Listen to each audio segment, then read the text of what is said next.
Welcome to Stage Dive, a podcast where we go deep on the art of live performance to help artists perform better on stage. I am your host, Jack Dawkins. I am a rapper, poet, and storyteller out of Boulder, Colorado.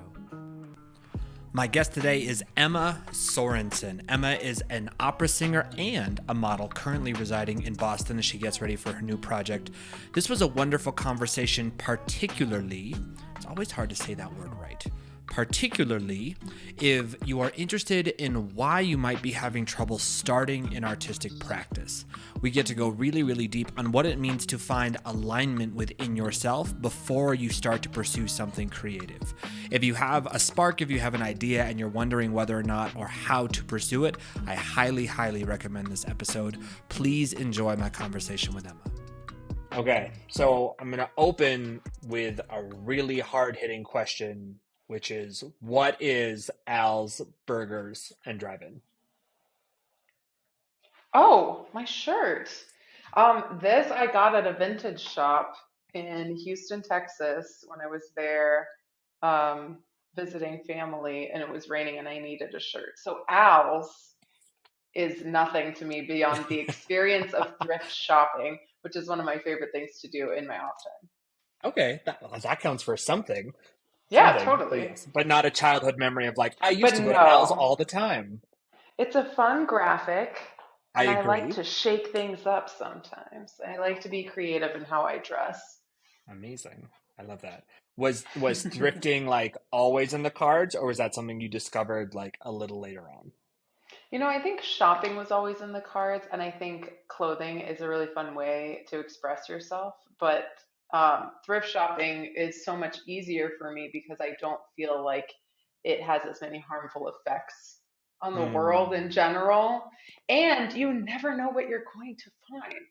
There is a total thrill of thrifting that, you could find some real treasures, or it could be a total slog. You just never know. Um, I'm curious, like that sort of like diamond in the rough mentality, does that show up in other areas of your life? I don't know. I've never really thought about it that way, but I guess I really like a challenge and I like the search is fun for me. So I really like the process of doing things and going through a whole rack of clothes, doing anything to its fullest. I'm a very enthusiastic person. I have very few dislikes. Cool. I That's tend to great. like a lot of things. That's a wonderful quality to have. It's a good way to be. I enjoy it. It sounds a lot better than the alternative of just hating most things. Like, I Yes, I guess you agree. would less decision fatigue, but otherwise, I don't know if there's much upside. Those Um, people tend not to like me. The people who are not liking things don't like me. They put me in the pile too. no, well, I'm sorry to hear that. No, Um, that's okay. I still like them. yeah, it's all love going in one direction. It's just not Yeah, coming totally. back. Yeah. So if I remember correctly, you are both an opera singer and a model. Is that right? Correct. Yes, Okay. that's correct. Within life right now, are they sort of like 50-50, or is one more dominant? Like sort of what's the shape of those two things in your life right now? It's definitely like a ever-changing blob, but it's definitely kind of like I would say at this point it's 75% singing. Okay. That is where my passion truly lies.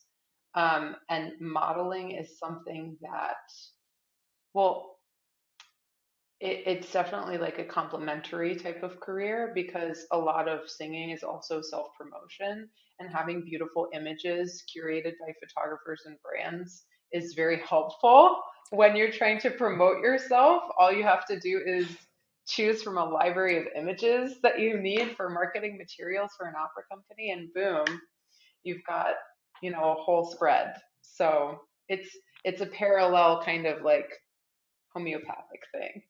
Yeah. That's amazing. Which one did you find first? Definitely singing. Okay. I definitely started singing seriously when I was college age. I went to a tiny liberal arts school in St. Louis called Webster University. Okay. And I always knew I wanted to be creative, but I had really terrible stage fright until that point, and they were Mm. so nurturing that they helped me overcome that in a lot of ways. And I got out of my shell quite a bit. And at that point, I was also thinking, "Oh, I need to start earning money. What could be fun things to do while I'm in college?" And, at that point, I had what they called the look of those days, where it was like, I'm 6 foot, I'm thin, I have long hair, and I look European. So everyone, would stop me and say, "Are you a model?" And so, of course, in the back of my head, I was like, "Oh, let's try that." So I met with an agent in St. Louis, and they said, "I will sign you, but there's not much work here for you. We have models here," and the big modeling contracts in St. Louis at the time were for scrubs. And they said, "We already have people booked for those. So why don't you wait until you get to a bigger city?" And I did that, and it was great advice. And I signed with Maggie Inc. in Boston, and that's when I started really digging into my modeling career. And at that point, I was going to graduate school in Boston, so it was the perfect time to like really blossom with both. I'd gotten rid of the stage fright, and I was in a bigger city, so they both kind of bloomed at the same Amazing. Um, I want to go back for a second. I have a story that may be completely untrue, but I time. feel like starting particularly with opera because it's so technical in college is late. Was that your experience, or are there many people who start that late in life? It's definitely late. Okay. A lot of people start a lot sooner than that. My parents, my mother in particular, was really cautious about putting me into voice lessons too early, so we waited until I was 18. And at that point, like I really enjoyed the lessons, but I really wasn't um, what singers call lined up.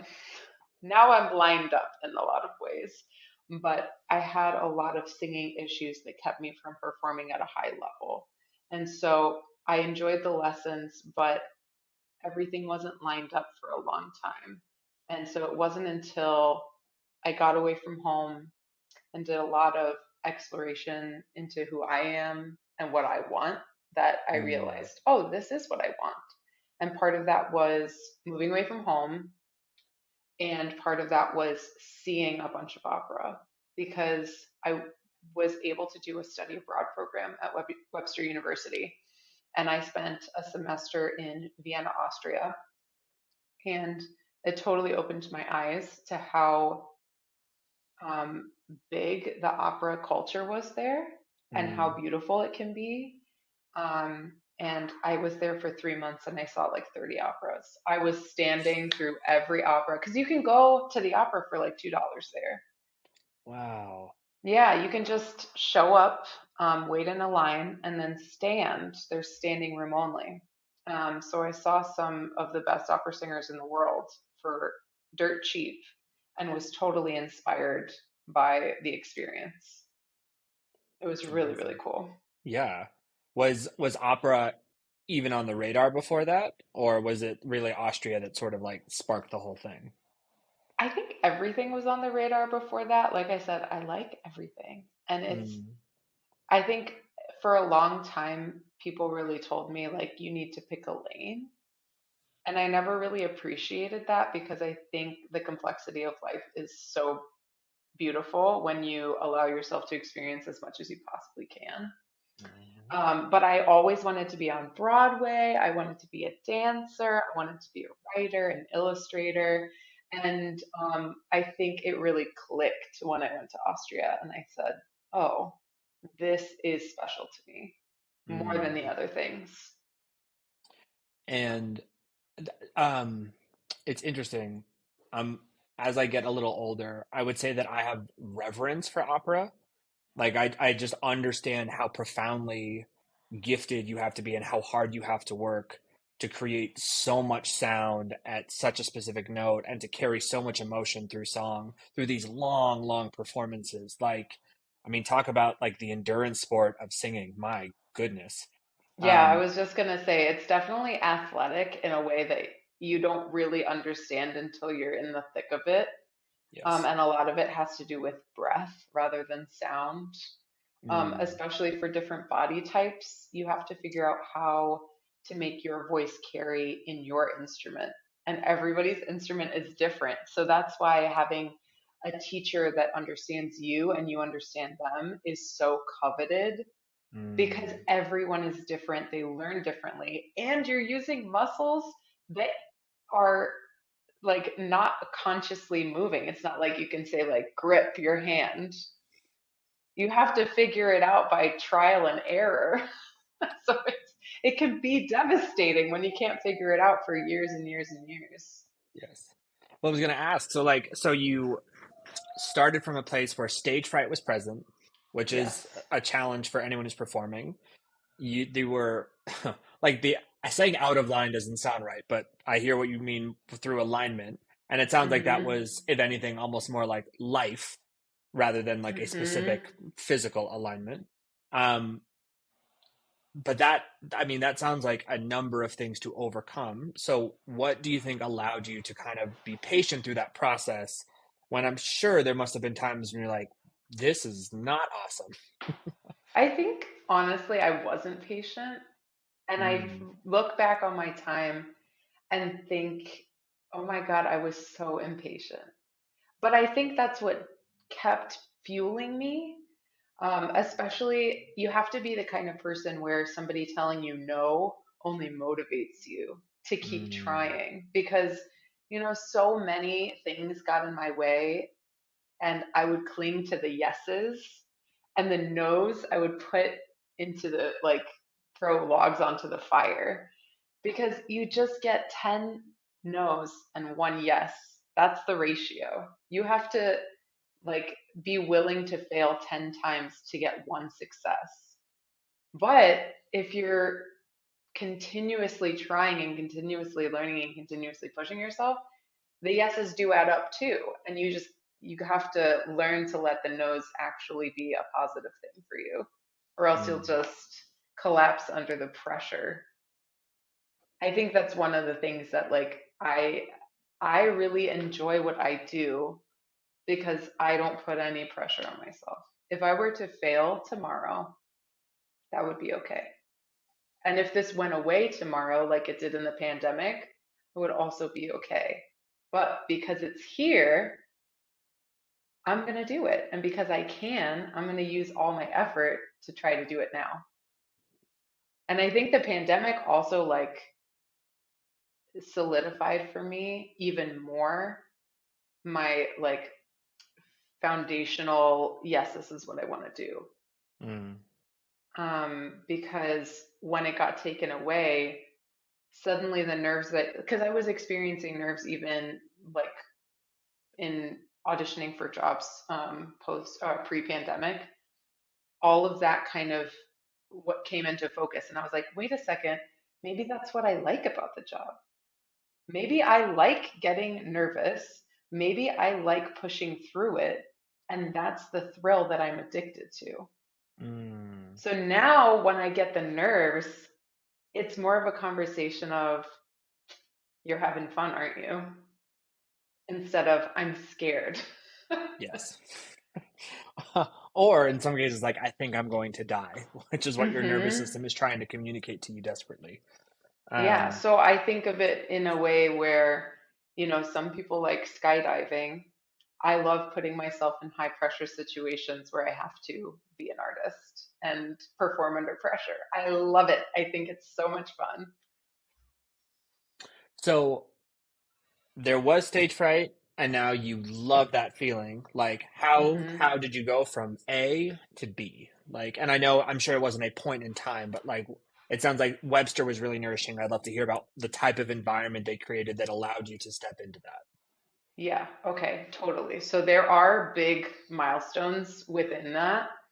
I think the first was moving away from home for me. Mm, I think at some point I was able to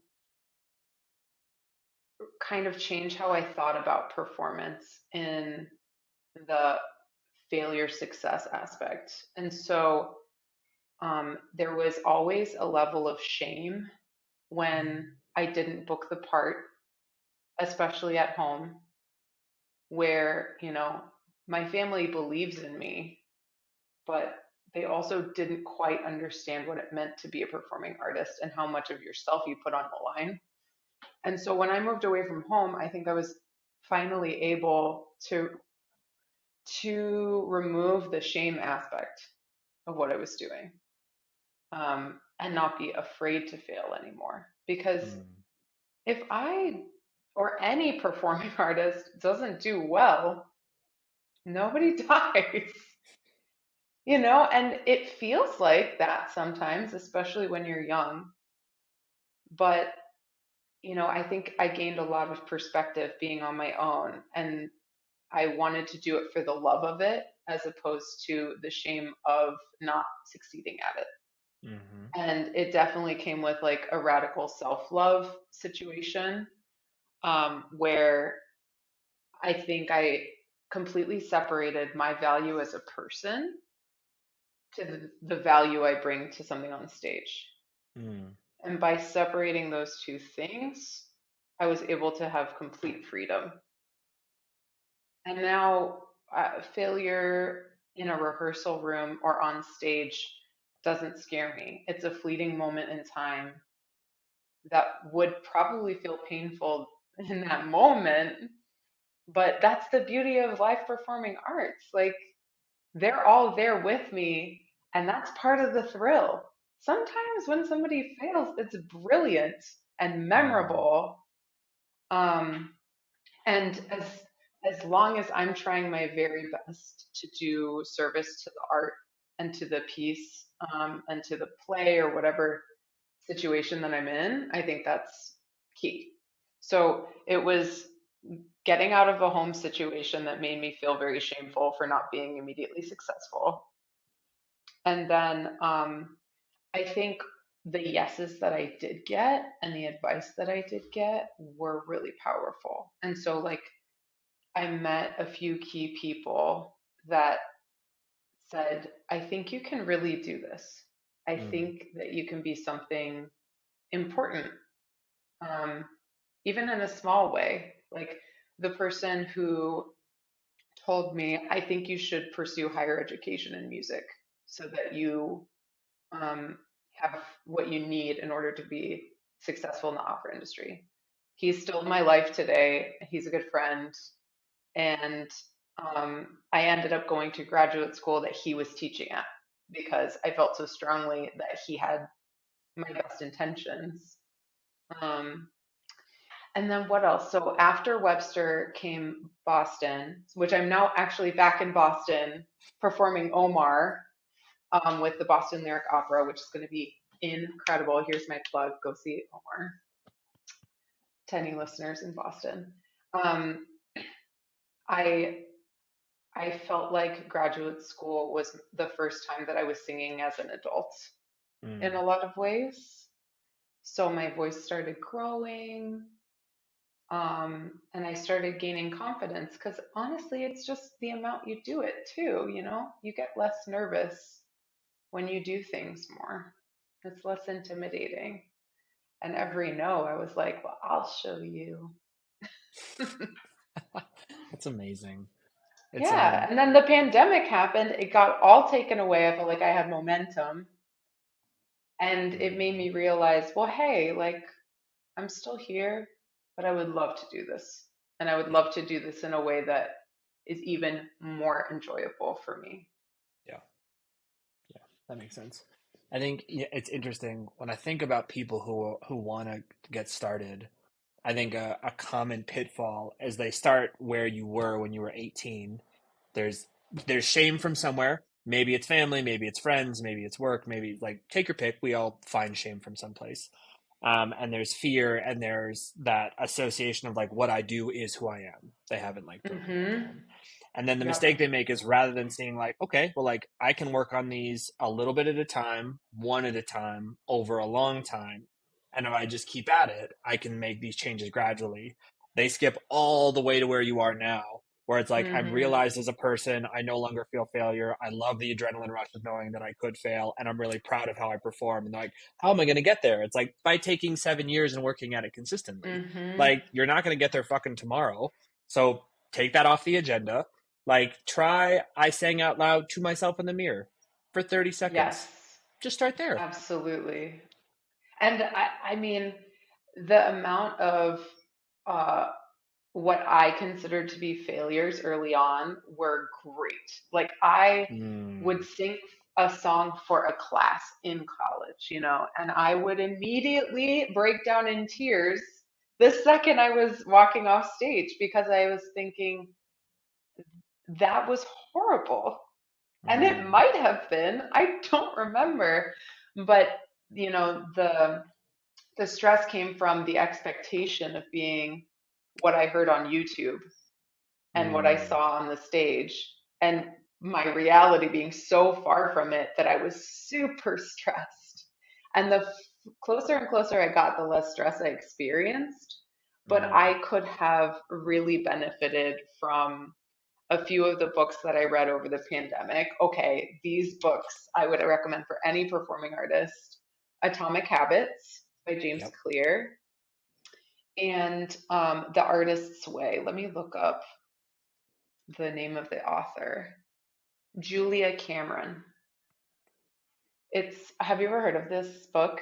Yeah, they're amazing. Both of those books are amazing.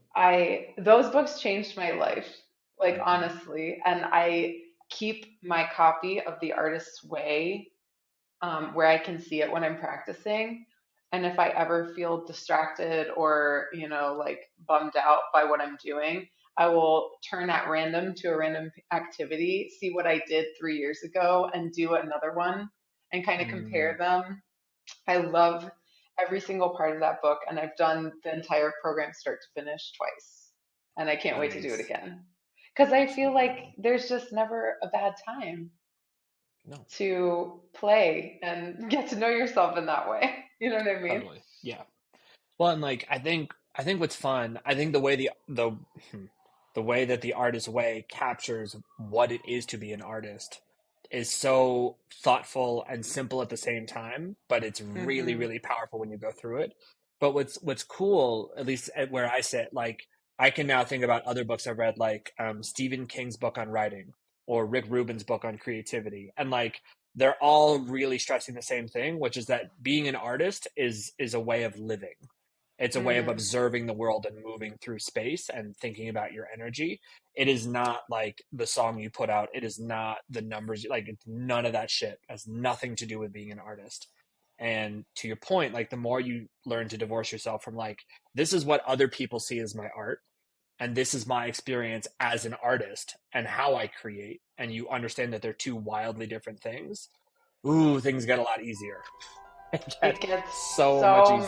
easier. I totally agree. Yeah.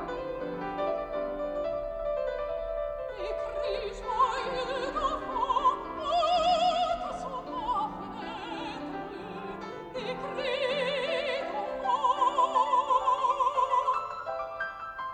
yeah.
I'm curious. Like, can you talk a little bit more about the what the environment was like at Webster?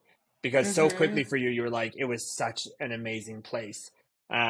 And like, I'm trying to advocate on behalf of listeners who might be like, well, I'm not at Webster, or I'm not in college. But if there are qualities about the environment or the people that they can go seek out, then they may be able to identify someone in their life or someone to go seek who could be that person or that space for them. Yes, yes, that's a great question. Okay, so the thing that I really loved about Webster was, at a lot of universities that I was auditioning for, it was these big empty recital halls where they were sitting in the dark, and they really made an environment of stress Mm. and formality. And that already, because I grew up in a non fancy home, in like a very, you know, practical home, that dressing up for an audition, going to some big hall, and standing on a stage that felt expensive already put me on edge. Mm. I found the same thing when I started to audition in public places. The grittier the audition space, the more comfortable I was just walking in. So I had to do a lot of work that, you know, uh, would prepare me for spaces that felt fancy to me, because I was of the mindset that that was above me in some way. So at Mm. Webster University, my audition was in a carpeted, historic home. I auditioned with two other potential students, and it clearly was not that competitive, Mm. but it was, books on the walls, a grand piano, and couches. So we all sat together. I could see their faces, and they spoke kindly to me after I sang. And at that point, when you think about operating about powerful voices with large vibrato on every note, and like kind of a huge stage presence with a lot of power. And at that point, all I was a small voice with a nice clean tone and almost no vibrato. And that was enough for them to say, we see potential in you, and we like that you're here, and we want to support you. So there was no criticism right off the bat. And I think that made me like take my walls down a little bit, which Mm. I needed as a student. A lot of students that age are ready for criticism. I was not. And so it really helped me to feel safe in an environment where I was usually afraid. Yeah. Yeah. And I would walk into auditions for other colleges, usually bigger colleges. I think I applied to like 10 different programs for all kinds of different things, including non-music things, because I like everything. Um, but I would hear the singer before me, and they would just seem light years better than me. Mm. And I would immediately shut down, and I would not be able to sing well because I was comparing myself to them and having these expectations that they're expecting me to sound like that last person, which they probably were. And that wasn't the right place for me. Right. I needed a place that accepted me exactly as I was at the beginning of my vocal journey. Right. And that's what Um, Webster was. I think there were like three students in my graduating class. I mean, talk about individual attention, though. It's amazing. Yeah, Um, they really cared about me. well, and again, it's like you would certainly hope that for most academic institutions, this is how it would work. It's like they're in tune with what they can offer and what the student needs, and they're looking for the intersection, Yeah. right? Oh, Because, and I think like also in the artist's way, she says the same thing. Sometimes you need to hide your vulnerabilities from people who are going to criticize you. mm, You need to protect that. And those people at Webster were already protecting me in that audition room because they were treating me with kindness and nurturing. mm, yeah. Oh, You don't that's so have to share interesting. every part of your journey. until you're well ready to. You know what I mean? Like the beginning of the journey is very fragile. And I think that's also something that deters people early on when they think that they've made progress and they present their progress to people who don't understand how fragile it is. It can crush them. Yeah. There's I love that you said that. I think there is a very perverse and tricky reality that for the most part, and I can't say for everyone, your friends and family don't know how to be supportive because Correct. the only thing they know how to do is compare you to other things they've seen, which you will by definition be worse than because their comparison point is full-time professionals. And the way we generally motivate people to do anything is to shut down emotionally and just power through it, which you can't do. There are some things in art you can do, absolutely, with like head down, plow through. Yep, 100%. But in that early stage, when you're developing your confidence, you're figuring out who the fuck you are as an artist, how you sound, what works, what doesn't work. Like, ooh, that is not the time to be like, never mind, let me just push through. It's like you can't. Like Mm, you have to feel. You actually have to be connected to the art and to yourself and to see how it's going. And the people who are going to be able to be supportive of you are not your friends and family. It's people who have watched people go through that process over and over and over again because they get it. mm-hmm. Um, and like Agree.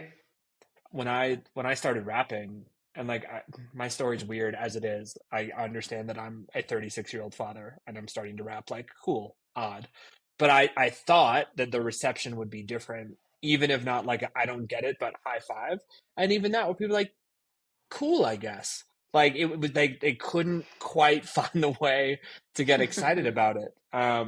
And I feel really lucky. I found other people in my life, a freestyle coach I work with, a voice coach that I work with, who so understand it and know that on some days I show up and I'm 10 times better than I was last week. And sometimes I show up and I'm 10 times worse than I was the week before. And that's all super normal and part of the fluctuation of life and its relationship to how you're making art. So, like, I guess to anyone listening, that would be one piece of advice of like, if your friends and family don't fuck with it, that doesn't mean anything. Like, it literally Yes. means nothing at all. And I encourage you to find someone who has watched many people go through this process and have a conversation with them about what it's like to learn how to do something from scratch. You'll get a very different answer, would be my guess. I also want to add on to that is that even if your family does fuck with it, sometimes they're not the right people to share with because they love you so much that they want more for you than you are ready for in that moment. Yes. And they will push you emotionally when that's not what you need. You don't really need judgment at that point. You just Yes. need acceptance. And so for me, moving away from home was having all the windows open for the first time and Mm, realizing that I could just be creative and it didn't have to be towards some greater goal. It could just be, it's part of the flow. That's yes. another book that I recommend. It's called Flow. It's about finding the flow in what you're doing and enjoying every moment, kind of like making the habit attractive in Atomic Habits. Yep. Sometimes the most attractive things that you're drawn to create a flow. So when I'm performing, I'm totally in flow where I lose my sense of self and I lose my sense of time. Yeah. And it just becomes about the process and the motion and the movement and the flow. Yeah. Yeah. I remember this was only a couple of weeks ago. I was talking to my singing coach. He was saying like when I'm performing, I don't actually know how I sound. And I was Hmm. like, what do you like? What do you mean? You're not like actively monitoring if you're like in pitch or hitting? And he's like, nope, I have no fucking idea. And on the one hand, I was like, that's very frustrating because I feel very far away from that. But also, like, what a beautiful reality that you can get to a point where you are. I think people conflate flow and lost, and I don't think that's totally accurate. I think Because you're you're not right. just like swimming in fucking space. It's not like you don't know where you are. Um, it's usually the way I've experienced it is like an hour goes by and I look back and it's like, wait, what just happened? Hmm. But if in every moment up to that hour point, I was calm, I was there, I was in ease, like it all just feels really, really good. So for opera singers, it's actually sometimes, most of the time, detrimental to listen while you sing. Because if you think about it, what someone hears at the back of a 2,000 seat hall is 1000% different from what the singer whose voice is emanating from within you is hearing when they're singing. So you Mm. actually that's something I still struggle with every time I perform is stop listening because first of all you're criticizing yourself. Second of all, it's all about at that point once you've mastered how to produce that kind of sound, it's all about recreating the feeling within your body because you can't listen because your audience is 100 feet from you. And that's the sound that you want to make. So a lot of times you're visualizing very far away from you instead of listening with your own ears. Because if you did, it would just sound like shaking, like tons of sound just shaking your bones. It Mm. becomes so loud, especially in a really, really large voice. It's all about sensation. So that totally crosses over from hip hop to opera. You can't know what you're sounding like in the moment. And when you become to that fresh professional level, you have to have like a team of people whose ears you do trust, Mm. who you've at that point let into your circle and you have presented the work and you can take criticism Right. because at that point, a lot of people will not tell professional singers when there are problems. So you really have to cultivate trust within, like I call them my board members, That you people that hug I will, and yeah, they're bless. very close. A lot of times, you have a trust with them on a personal level and on a musical level where you respect their ears and you respect that they will tell you the truth. So you invite those people who you trust to rehearsals and performances that mean a lot to you, and they will give you truthful, honest, constructive feedback. And at that point, Mm. you've built yourself up so much that you want the product to be at highest quality possible. For And you sure. can then sift through the criticism and try to make it the best thing you can do Yeah. with those people. And you're all kind of, it definitely takes a village in opera. Oh my God. It takes a village in everything. I think like this is another um corollary I find myself making often. So like when you do stand up, the first thing you need to do is find yourself funny before you share a joke with anybody. Interesting. Like you have to think this is funny. Then you take it in front of an audience and you'll get a different kind of feedback. But just between you and the audience, you can kind of figure it out. And then at some point, you get good enough that like you know you can get the audience to do it, but then you need someone who's done it for 20 years to be like, "Hey, you're missing this tag," or like, "Yeah, that's a cheap laugh. You could get a better one." Like, but you shouldn't ask for that mentor feedback until you found yourself funny and until you figured out how to get the audience to connect to it. Again, it's like it's just like the stage fright thing.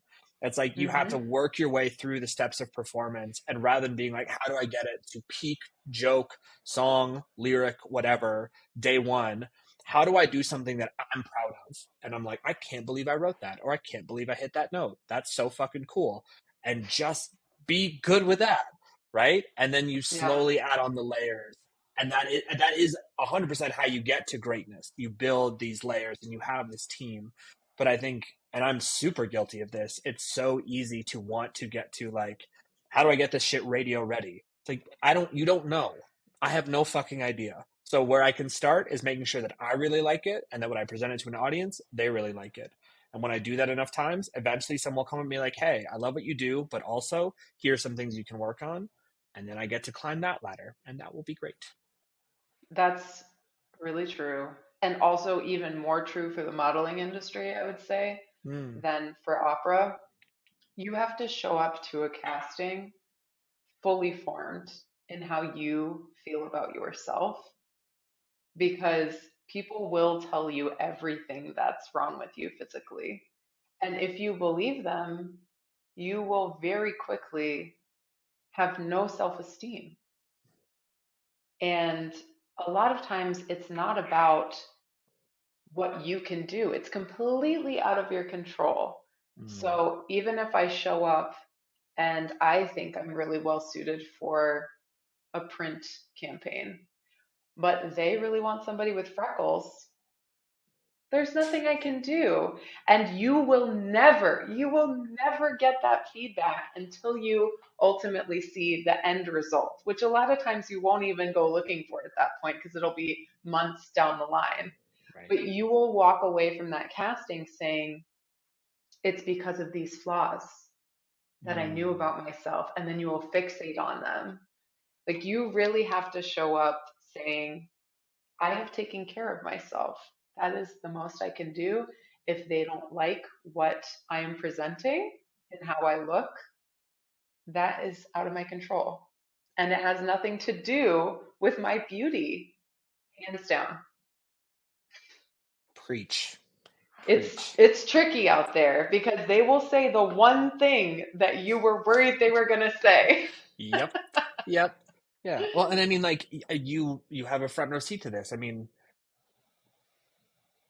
let me stop myself before I just parrot back what I've heard about modeling because I don't know. But like insecurity, I can imagine, must run rampant. And again, like it's this really fucked up two-sided coin where it is possible to use self-loathing to drive you to a point. Like you can absolutely be like, I will get skinnier, like I hate myself when I'm this size or this, that, the other. Like, can you use it in small doses? Sure. Over time, it's like drinking battery acid. Like you will literally corrode every bit of your person until you are a shell. And like Absolutely. I think it's even in sad. small doses, it's very, very dangerous because the narrative that you speak to yourself with will eventually show in some way on Yes. the outside. Yes. And I think, the prevalence of eating disorders, especially in the early 2000s, was absolutely, women being shamed or shaming themselves into motivation. Um, and then it just becomes habits and thought habits, even, not even just eating habits, where you are feeling so much shame for how Mm. you perceive yourself to look that Mm. suddenly you're not even in touch with how you look. It's all about your anxiety and how you feel. And you Yes. feel, oh, if I just change these habits, I can control how other people perceive me. And it never works. And you always get burnt It never fucking out. works. Always. No, 100%. Um, And the in an modeling effort, industry has changed drastically. I was about to Um, ask, like, what's getting mhm. better? Hopeful question mark. Like, There is a lot to hope for in the modeling industry right now. There's a lot more diversity, and there's a lot more healthy images being displayed, mm, and a lot more fitness at the forefront instead of um, slenderness. A lot of times, I think there was like this pop culture moment where bodies are used as trends. And I think that's still happening in a lot of ways. sure. But now there is much more diversity that you can saturate yourself and your social media and your marketing to whatever feels right for you. Mm, And girls who were never represented in marketing before are suddenly seeing themselves in ads, which is a beautiful thing and also a very capitalistic thing. It's all bad, but yeah, it's a very superficial industry, you know. We're selling sure. products to people, but it is important that everyone is represented and that no one feels like they are invisible in our society. Yes. Yes. Like, hopefully, I might get flack for this. That's fine. Like, there are rare moments when, like, the pursuit of capitalism can create positive good. And when I think about, like, a long time ago, I did research on women who had gone on to careers in STEM and had been very, very successful. And overwhelmingly, it wasn't their education, it wasn't where they came from. There were so many factors that didn't matter. Having two things. One was a person was sorry, one was having representation, being able to see someone who you thought looked enough like you, whether that was race, gender, age, etc., but someone similar enough to you or like projected into the future like you that you could be, and then having someone who had done it that believed that you were capable of it. Those two things, more than everything else by like miles, were the important things. And so like even if the reason we're seeing more diversity in modeling is because a group of people who still look exactly the same are making the decisions and trying to figure out how to make more money, if there are now more opportunities for a larger group and diversity of people to see themselves represented in movie, in film, in modeling, in photos, etc. Like I do believe that is a really strong net good. Like the evil puppeteers don't get a pass, but like there is at least some good coming out of that, and I'm hopeful that we continue to move in that direction. Um, I mean, capitalism at this point is essentially unavoidable, but you're right, representation matters. And when I show yes. up to a shoot now, I'm the only one who looks like me, and she's the only one who looks like her, and we all look different, and we all look special. And that is beautiful to me. So here's to the misfits and all these left-handers, the people who reject the path and every one of its standards.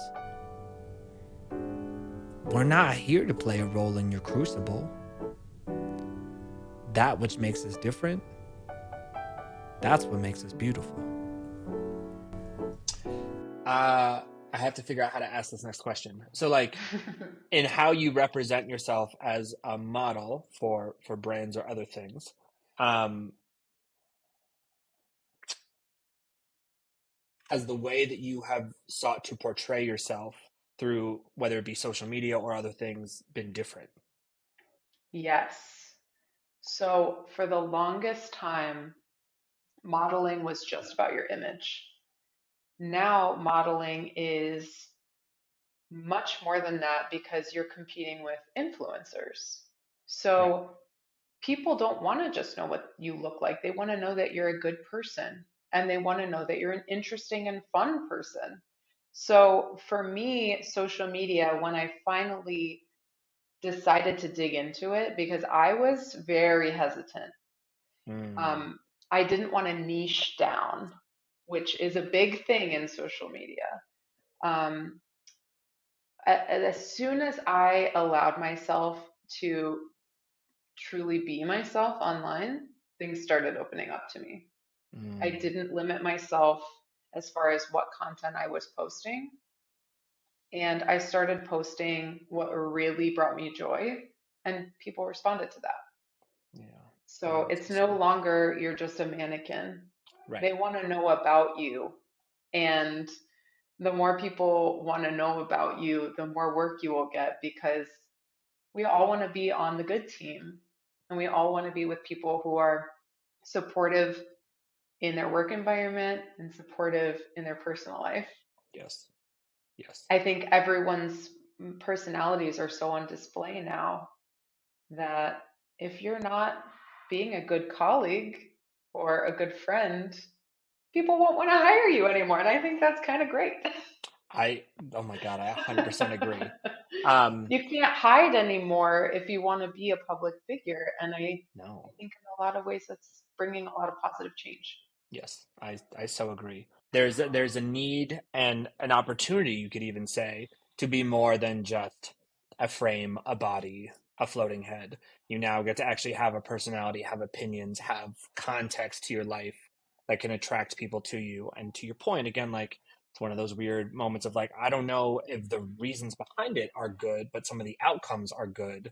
Like it actually allows good people to come to the forefront. Whereas if you are cold and distant and weird and don't nurture any kind of relationship with the people who are interested in you, you just don't do as well. Yeah. It's a necessary part of the industry at this point, Yeah, yeah, I for can see sure. that. Like, what is it like promoting yourself in the context of opera on social media? You know, it's really funny. Like, a lot of it is um, cultivating just like um, the way you present yourself. Um, So like for me, um, I want to seem approachable as an opera singer. I don't want to be that stuffy, snobby part of the industry that used to be, kind of like the overarching stereotype. Like I want to be involved in new works and I want to be giving encouragement to people who want to come see the opera and get involved in opera and start their musical journey. Um, and a lot of times the two kind of overlap. So like Mm. the last big job that I did was for Kohl's. And the producer actually found my social media about my opera singing. Mm. And the whole day she was like, "Will you sing for me? Will you sing for me?" And on one hand, it's like, oh, I love that she is interested in this. But on the other hand, I don't want to create a distraction on set. So as soon as we wrapped up, I sang for her.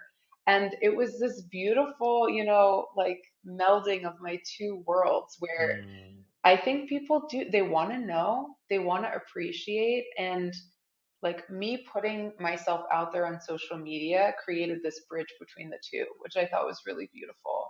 And for Mm. somebody who worked in the modeling industry and knew very little comparatively to most of my audience about opera, to get excited about it was like the whole point. So it was like a big Yes. win for me that day when I could do both things and feel like people wanted to know. They're curious. And that's really what you want to start cultivating online is the curiosity and an excitement for your art form. Mm. Oh, I love that. I was talking to a magician a couple weeks ago, and she gave me an insight that I thought was so interesting, which she said, when you're performing on the street, the mistake people make is they try and grab. And when you reach out to try and get someone's attention, they immediately don't want anything to do with you. But when you are fascinated with what you are doing by yourself, everyone wants to know why. And so the more engagement you show with your own work and your own process, not in like a completely navel gazing kind of way, but from a place of genuine joy of like, God, I love singing or I love rapping or I love this thing, that is what starts to actually attract people towards you. And like, I've been rolling that around in my head for 3 weeks because I think about so much of what I see online, and tragic is a little bit of an overstatement, but you see artists who love what they make and they so badly want people to consume it, but their approach is to be like, hey, everyone, my new this, my new that, Mm-hmm. come listen to this, come see this, come see this. And everyone is like, meh, nope. Like, I got 8 billion people every day asking me to look at shit. I'm not interested.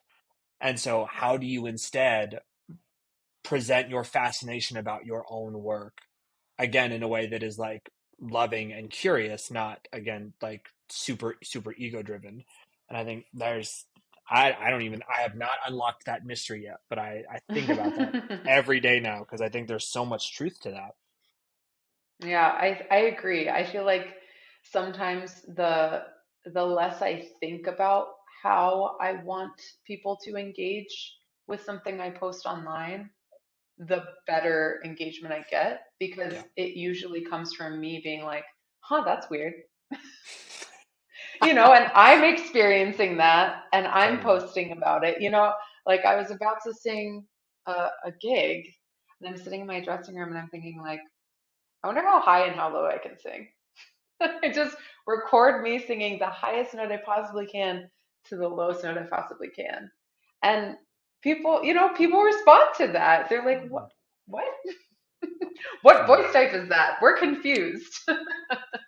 that's Because you so don't interesting. realize, even if you're in a voice category, you have this whole range that you can play with. Massive. And I think breaking it down into those little playful things that you yourself are curious about is kind of the same concept, Yes. where you're showing your joy and your curiosity. So people are going to be like, what? What is that? Yeah. Oh, I love that. That's so true. Um, Let me switch gears a little bit. What Okay. what is the best and the worst advice you've ever gotten when like as someone who is singing? Mm. The worst advice is really easy because I feel like when you get bad advice and you can identify it as that right away, it's a very empowering thing. Yes. So I had made a plan. I was going to go to New York and I was going to find a manager because I thought I was finally ready. And I planned the entire trip. I emailed so many contacts. I set up so many meetings. I set up so many auditions. And I didn't really tell that many people about it because I was more busy just planning this and getting excited about it. And I had somebody reach out to me who was a mentor of mine. And I told them about my plan. And they said, that's a waste of time and money. And I remember pausing and having, it was a short pause in real life, but in my head, it was like an eternity where I thought, they don't understand me at all. This is one of the best ideas I've ever had. And I came back from New York with a manager. And I remember thinking, that person is speaking from their reality Yes. and they don't have to understand my reality. I know it's coming with good intentions, but sometimes the best advice and the worst advice comes from good intentions. Yes. And knowing when to decipher that made me feel so good. And also, it also kind of gave me motivation to say, like, I think this choice is right for me and I'm going to follow through the very best that I can. And it gave me fuel for the trip. It wasn't going to be a waste of money. I knew it just in that moment that it was not Mm. going to be a waste of time or money. Yep. Um, so that was my worst advice. Yep. Um, the best advice, oh, that's hard. I feel like I'm constantly getting great advice um, from everyone I'm around all the time. A reframe Um, could be, what advice, if you could go back to you at 18 mhm. and when you were just starting and you were feeling good energy, what advice would you give to that version of yourself? Oh, I love that. I think I would give her the advice that it might feel good to be goal oriented, Mm. but it's more important to be process oriented.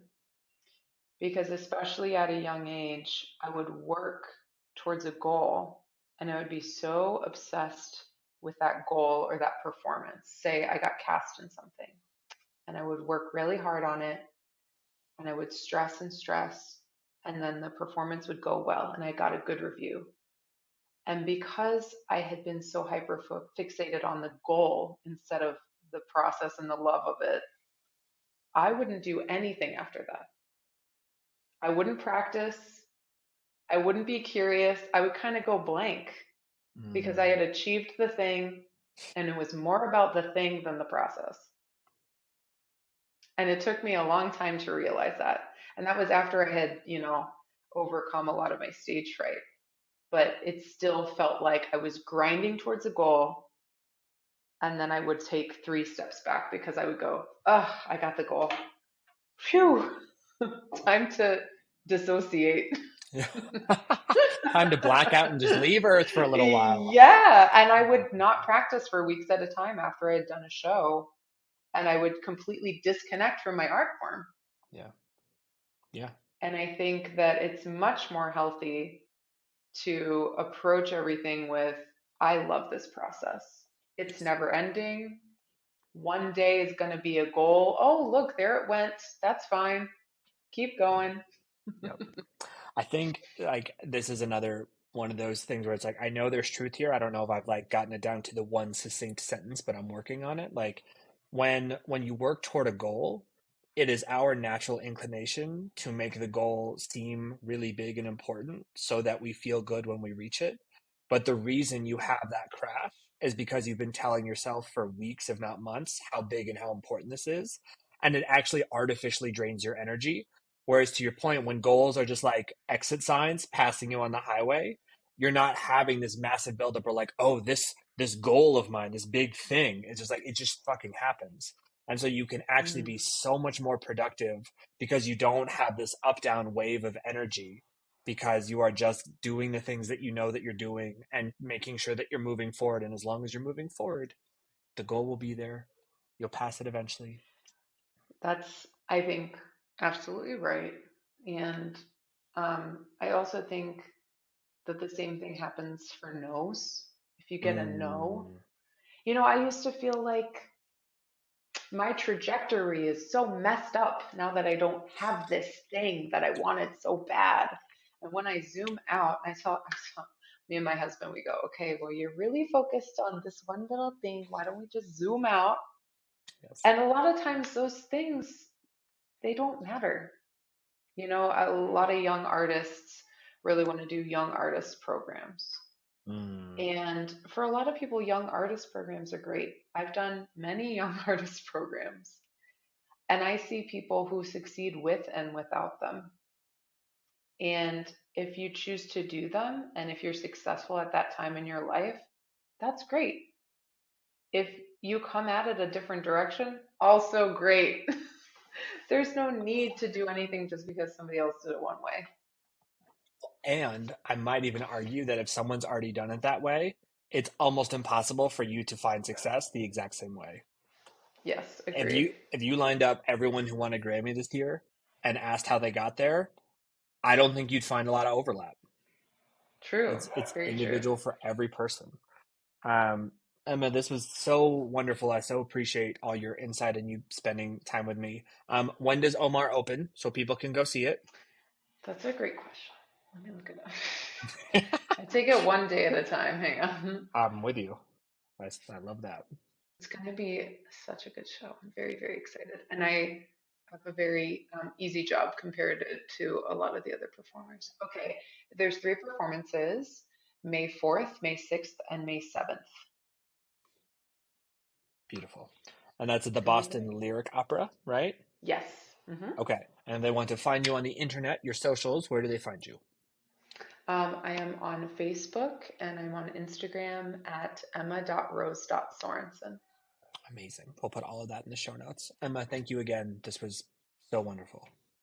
Thank you. It was really fun. Thanks for chatting.